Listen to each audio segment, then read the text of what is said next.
I don't like anything about you, mother. We want to live with our family alone, so get out. I was dumbfounded by these words, suddenly hurled at me by my eldest son's wife, the same words that were said when I had to leave my parents' home alone.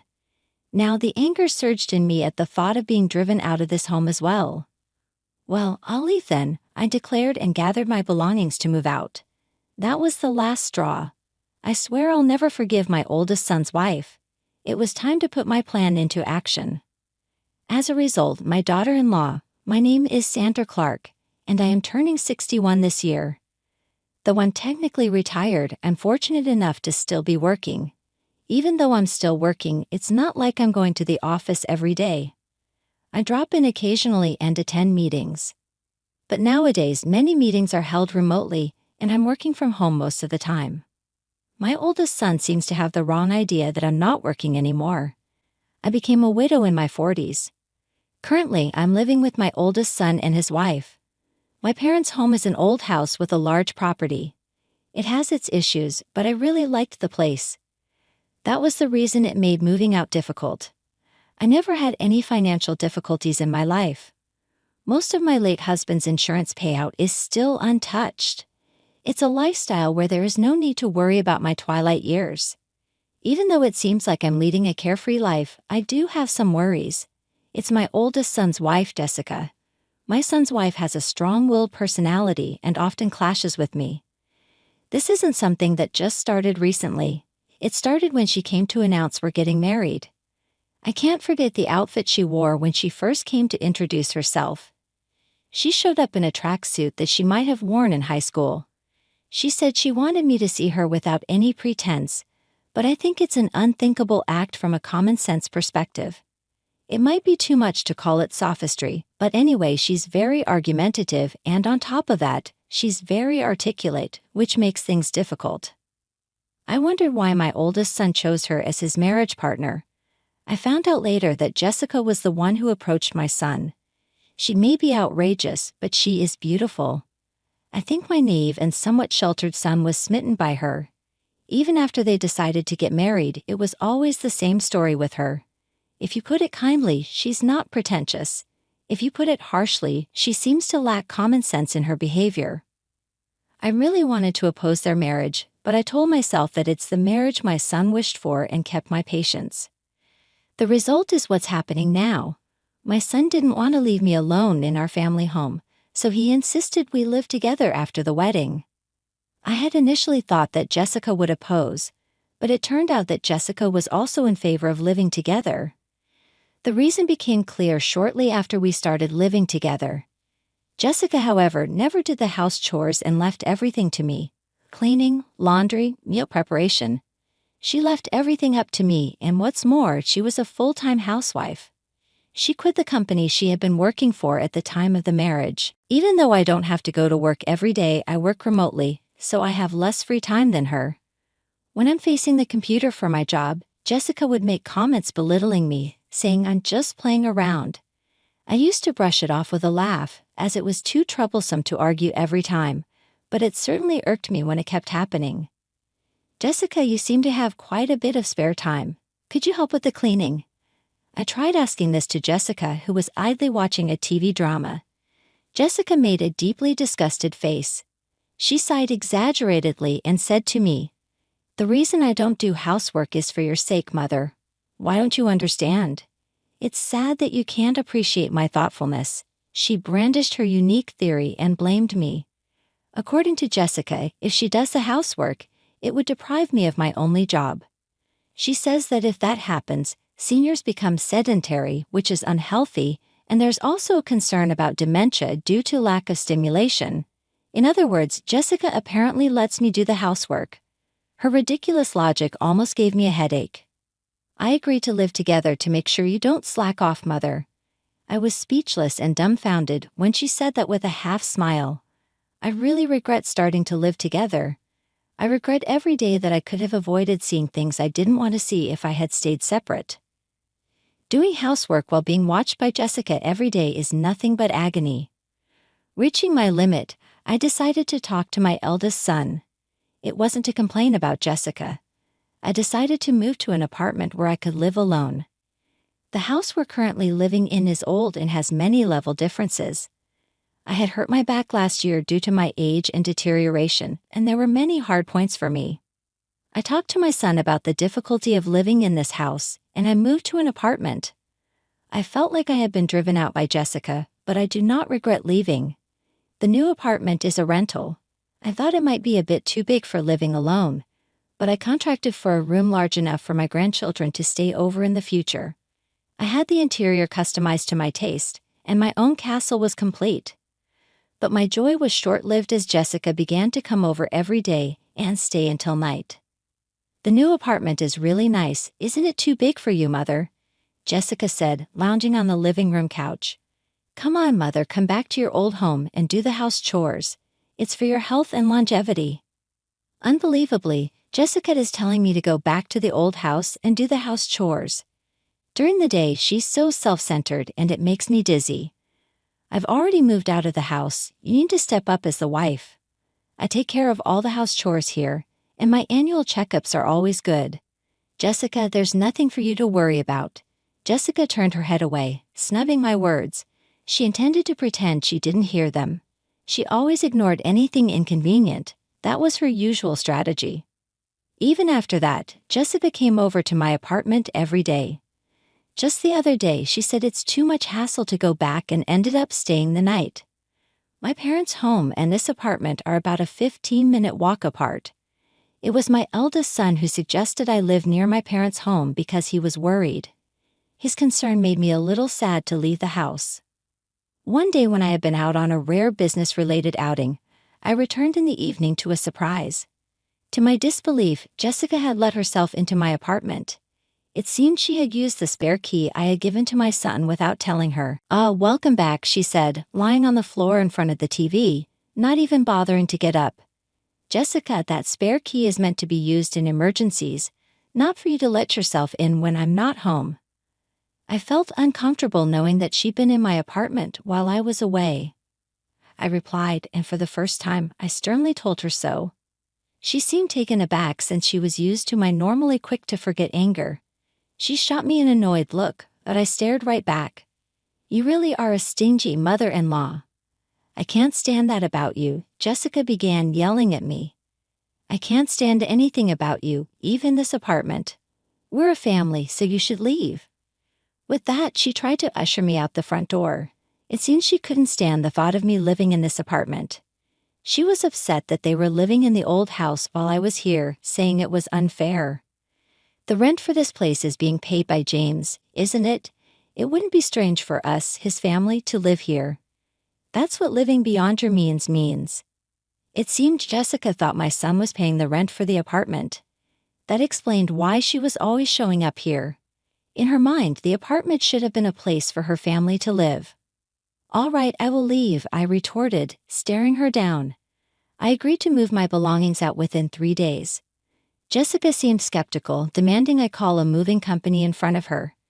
I immediately called a moving service from my smartphone and scheduled them to come in 2 days.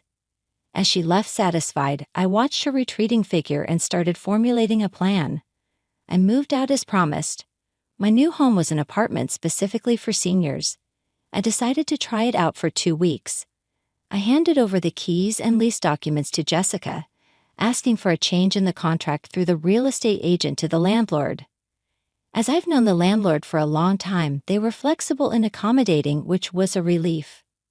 My eldest son was furious with Jessica for kicking me out. He seems to be contemplating divorce, but Jessica doesn't seem to care. On the contrary, she appears to have started living alone in my apartment, declaring, "Well then, let's live separately." I can only marvel at how brazen she is. However, in 5 days, Jessica will come to know the truth. While I was working remotely, my phone began ringing repeatedly. The caller was Jessica. I had been anticipating this, so I had a recorder ready to record the conversation. I pressed the record button on the recorder and then answered the call. "Excuse me, Mother, what's the deal with the rent for this apartment?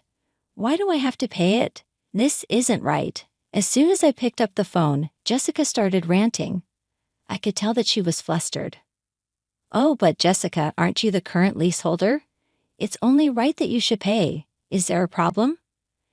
I deliberately spoke in a calm and leisurely tone to irritate Jessica. The flustered Jessica seemed to become even more agitated. But didn't James used to pay the rent here? We're not even divorced yet, so shouldn't James pay it? When Jessica told my eldest son about the rent issue, he told her that I knew the truth and that she should call me. In reality, there was never a time when my eldest son paid the rent. In fact, I had been financially assisting him. After retiring from my job, I stayed on at the company as a consultant. In addition to that, I have been working as an advisor in the industry, providing advice when requested and earning a decent salary. With my proven track record, I earned far more than my eldest son. I had been secretly helping my son as he was struggling due to Jessica's extravagant spending habits.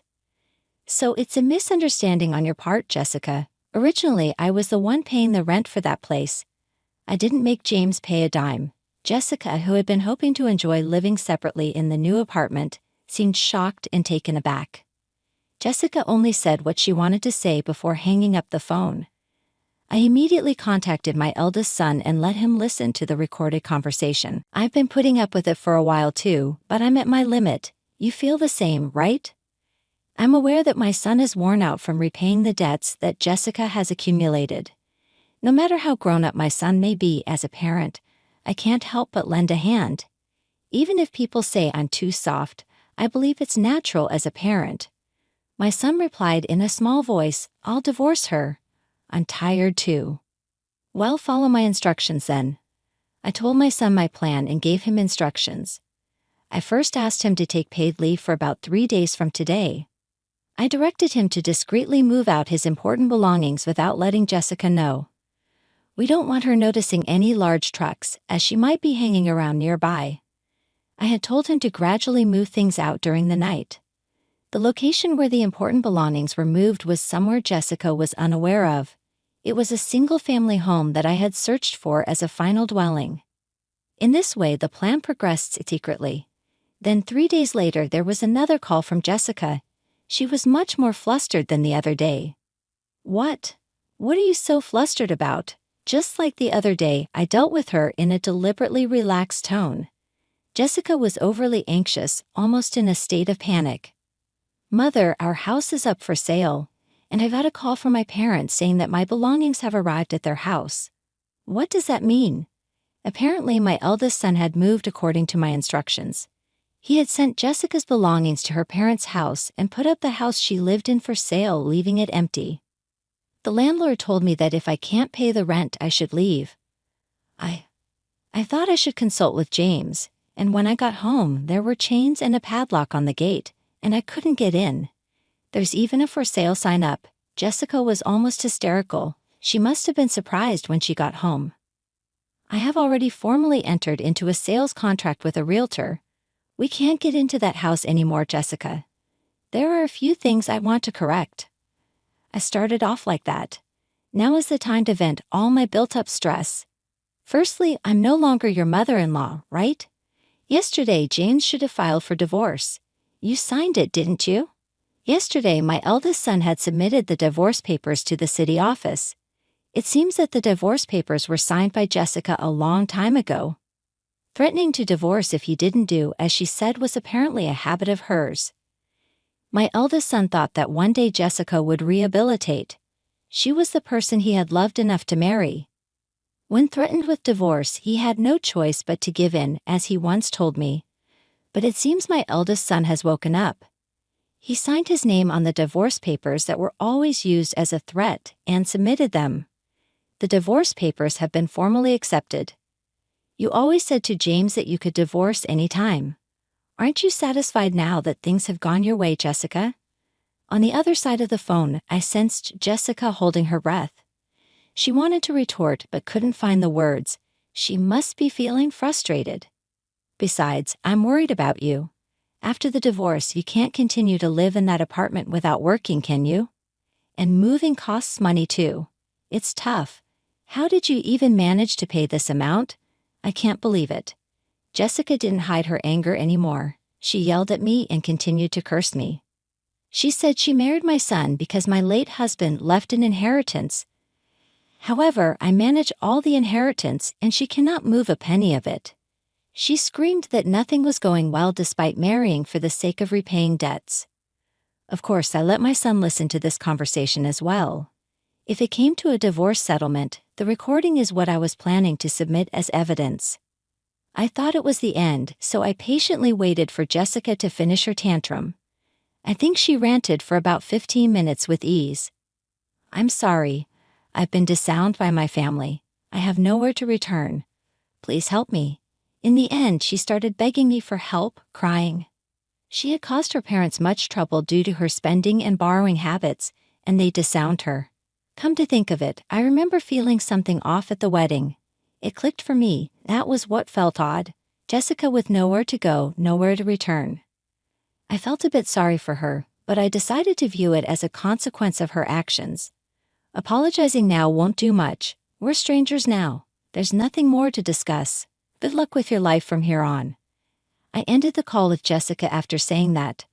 I felt a sense of relief after our call. Jessica apparently caused a ruckus at my eldest son's workplace. My son told me the situation escalated to the point of calling the police. When he got home from work, Jessica, who had been squatting at the apartment without paying rent, had her keys changed by the landlord while she was out. Apparently, she can't even get into her apartment now. She probably tried to reach out to me or my son, but we had canceled our cell phones and switched to new ones. We changed our numbers too. I can only imagine the despair she felt upon finding she can't get through no matter how many times she tries. We didn't tell her our new address either, so she can't contact us. After causing a scene at my son's company, she was issued a restraining order. With no other options, she seemed to have turned to her disowned family. When she returned home, she was met with a shocking scene. The luggage I had sent to her family home was left out in the rain in the backyard. She reportedly wasn't even allowed to step foot inside the house. The rent she had not paid for the apartment had been billed to her parents, probably adding fuel to their anger. I heard rumors that she is currently staying in an apartment rented by an organization that supports homeless people. Without the ability to spend as before, she seemed stressed when I passed her on the street. I was stunned at how much her hair had turned white and how dry her skin looked. She had changed so much I hardly recognized her at first. It made me realize just how much a change in living conditions can affect a person. I started a new life in the house I purchased with my late husband's inheritance. I bought a duplex so my son could remarry anytime he wanted. For now, my son joins me for dinner, but otherwise he takes care of his own things. I've come to think that this is just the right amount of distance. The money from the sale of my parents' home is saved for future needs. I plan to use it for my son and his future wife when they marry. Of course, I also need to keep some for any future grandchildren. I'm thinking of setting up the English garden I've always wanted in my new home. On days when I don't work, I go out into the garden and take care of the young trees and herbs. This new life filled with hope has become my daily routine.